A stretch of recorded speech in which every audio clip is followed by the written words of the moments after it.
In this video, we're going to be looking at 3 steps to being better at Clash Royale, and if you follow them well, you may find that your gameplay improves immediately.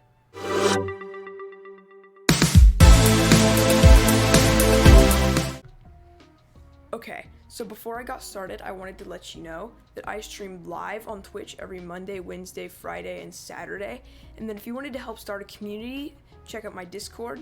Links to both are in the description below. Okay, so step 1, and the most important step in my opinion, is to improve your deck. If you're playing a deck that looks anything like this, it's time for a change. What you need is an archetype deck. These are decks that are tried and true to high level and might even be vying for the #1 spot in the world. Let's look at the archetype decks and how to play them. Okay, so the first archetype deck I'm going to show you guys today is Beatdown. Beatdown is a deck with a specific playing style. Make huge elixir capitalizations and then crush your opponents with a massive push. Beatdown decks usually favor Giant, Goblin Giant, Golem, Elixir Golem, and Lava Hound. Let's look at a few examples of Beatdown decks so that you guys can see what I'm talking about. The first deck I want to show you guys today is Giant Graveyard. Giant Graveyard is a really easy deck to play, like Arena 1 easy. You just play your Giant, get the tower to lock onto that, and then play your Graveyard on the tower for maximum destruction. The second deck I want to show you is Gob Giant Sparky. This one's fun. You play your Sparky in the back, and it covers for your defense for a while because it does massive damage and demolishes everything. And then you put Gob Giant in front of it, and you can start adding on support, and then rage it all, and nothing stands a chance against it. The third deck I want to show you is Golem Beatdown. This thing's a classic. I think that Beatdown was named after Golem Beatdown. But it's really easy to play too if you know how.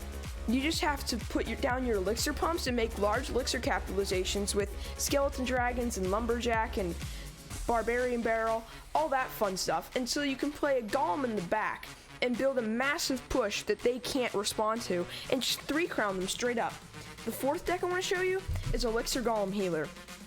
Now, Elixir Golem Healer is a fun one too, probably the most fun, because most opponents don't know how to beat this deck.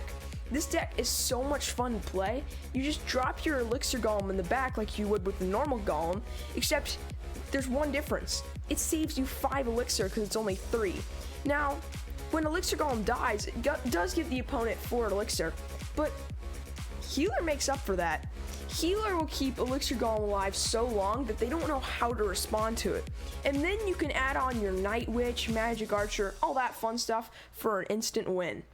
The fifth deck I want to show you guys is Lava Loon. Lava Loon is a very high level skill deck, some might say, but I think it's really simple like all the other beatdown decks. You just play your Lava Hound and then you destroy all support with skeleton dragons and mega minions. If they drop any large ground troops, you just melt them with barbarians. And then you can go balloon and they have no defense. Okay, so that's my examples of beatdown decks. If you liked any of them, try them out. The next type of archetype deck I want to show you guys is Cycle.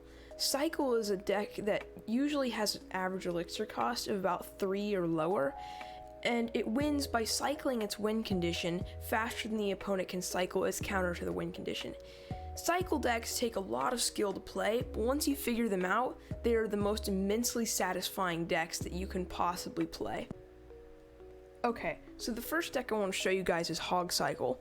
It's what it sounds like. The win condition you're trying to cycle is going to be Hog Rider, and you're just going to use it to chip at the tower while using skeletons and Ice Spirit, Musketeer, Snow Golem, Cannon, Log, Fireball, all that just to help defend.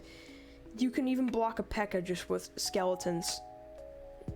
It's a ridiculous deck once you layer your cannons and musketeers. Nothing can really stop it. Next we have Expo Cycle. Expo Cycle is going to be probably the second to top cycle deck in the world. It has performed at a high level for a very long time, but you must be a very good player to use Expo Cycle, as the skill required and placement of skeletons and Snow Golem and Ice Spirit, and knowing how to place your expos, when to place your expos, how to kite with the Snow Golem, all of that plays into becoming the victor with this deck, because if you don't know that stuff, they're just going to overrun you with a counter push. The third one that we have, and the last one that we have, is Royal Giant. Royal Giant is considered the best deck in the world right now for a few reasons. First of all, Fisherman. Fisherman is probably one of the best cards in the world because of the way it redirects when it pools. So if you play Fisherman Skeletons right, you can pool P.E.K.K.A, but it won't target onto the Fisherman, it will target onto the Skeletons.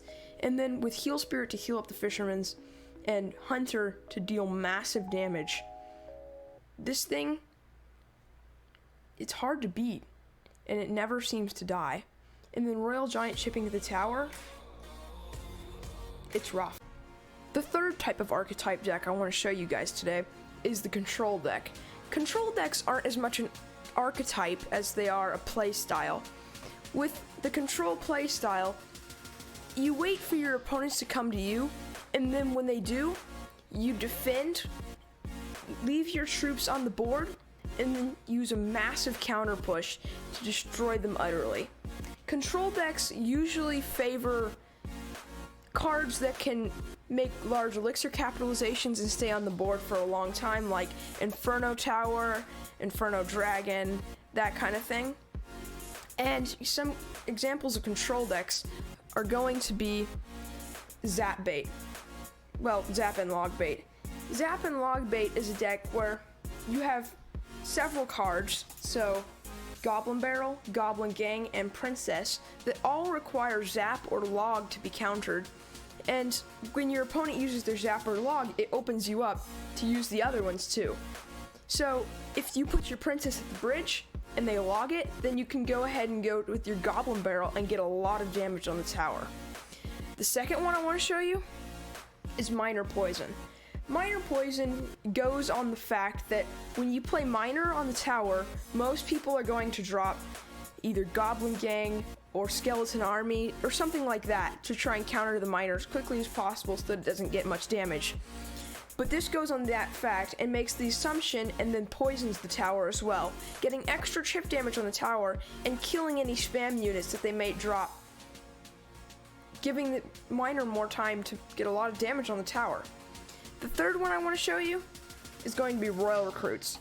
Royal Recruits, it's a little bit different than most control decks, meaning you don't have to wait for them to come to you because it still has an offensive. But if they do come to you, you can stop anything with Royal Recruits and Skeleton Dragons. And then after that happens, you generally still have some cards on the board and you can go Musketeer Pigs for generally a tower or a lot of damage on both of them. If you split your forces well, this deck is brutal. That's it for control decks. If you like any of them, you should try one of them out. The next archetype deck that I want to show you guys is Bridge Spam. Bridge Spam is an aggressive playing tactic that involves a lot of split lane pushing and lots of spam. Bridge Spam is a really fun tactic to play, and it is my personal favorite, and I play it in stream. A couple of examples of Bridge Spam decks are, first of all, we have P.E.K.K.A Bridge Spam. P.E.K.K.A Bridge Spam is one of my favorites. Okay, it's my favorite deck to play. I play it a lot. It basically consists of spamming both sides and picking up damage until they play a sloppy Mega Knight or something, and then you can counter it with P.E.K.K.A, and then when you have almost full health P.E.K.K.A heading for their tower, you can put Battle Ram on the other side or on the same side and generally push that through for a lot of damage, generally about 1,000 damage. It's really great. The next Bridge Spam tactic is Ram, Heal Spirit, that one. It's fun. It's a lot of fun. You melt tanks with the Inferno Dragon. Ram Rider is really good, but once you have Lumberjack on the board and it dies, and the Raged Ram is just brutal, straight up brutal. You have enough anti-air here to last a lifetime. You have Fireball, Snowball. Heal Spirit can keep your Ram alive a lot longer than they want it to stay alive. And overall, it's just a really toxic deck, and it's really fun to play. And I have played it in several tournaments, and I like it a lot. Anyways, Bridge Spam is for you if you like aggressive playing and high speed playing. And it's also satisfyingly hard to play. Anyways, if you like one of those, you should try one of them out. Okay, so step 2 in this video is that you need to learn your interactions and your maneuvers. Interactions and maneuvers are just basically knowing that what cards beat what. So you know that P.E.K.K.A beats Mega Knight, you know that Bandit beats Wizard, you know that kind of thing. And then your maneuvers are going to be how you can warp those. So Mini P.E.K.K.A beats Skeletons, or does it? If you play Skeletons right, they will beat Mini P.E.K.K.A any day of the week. And that is what a maneuver is.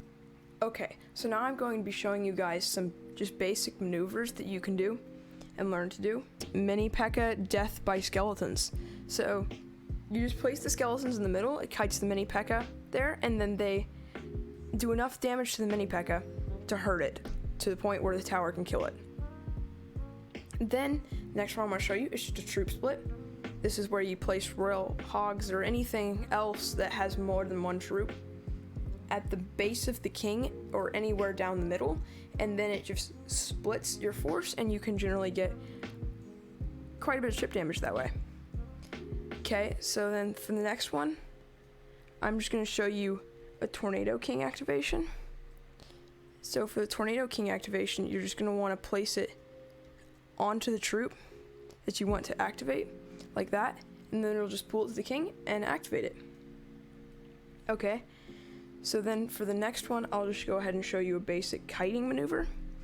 So for kiting, you're just going to place it on the other side, like that, so that it pulls to the other direction.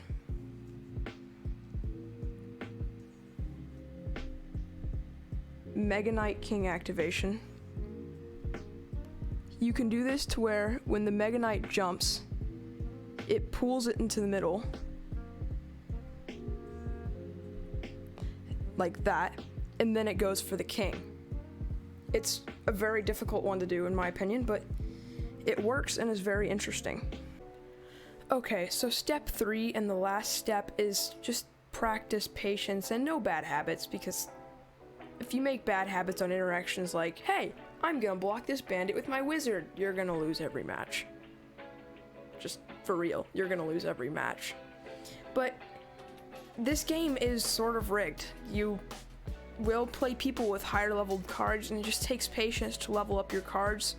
But you'll get to the point, if you play it enough, to where you will be beating the people with higher leveled cards, even if your cards are just level 11 and theirs are 13. Anyways, if you liked this video, be sure to like and subscribe, and come check out my Twitch channel.